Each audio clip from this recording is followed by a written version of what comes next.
আসসালামু আলাইকুম প্রিয় দর্শকবৃন্দ। আজকে আমি একটা জটিল সমস্যা নিয়ে কথা বলবো, যেটা দেখেন আপনারা বোর্ডের মধ্যে সমস্যাটা লেখা আছে।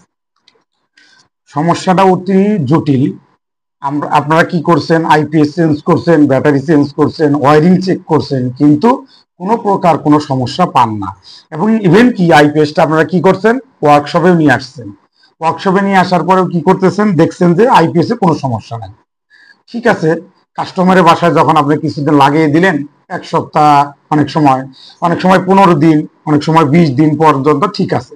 হঠাৎ করে কি দেখা যাচ্ছে, আইপিএস এর মেইন ব্রেকারটা পড়ে যাচ্ছে, কোনোভাবেই কোনো সমস্যা খুঁজে পাচ্ছেন না। হ্যাঁ, এখানে একটা সূক্ষ্মভাবে একটু চিন্তা করতে হবে। সেটা কি করতে হবে?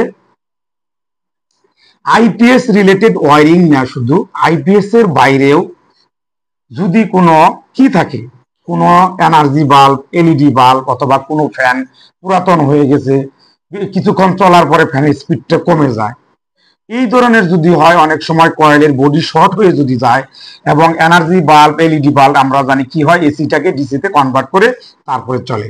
এই ক্ষেত্রে যদি কোনো সময় এসি ডিসি শর্ট হয়ে যায় অথবা ফেজ নিউট্রাল যদি শর্ট হয়ে যায়, তার মানে কিভাবে বুঝবেন?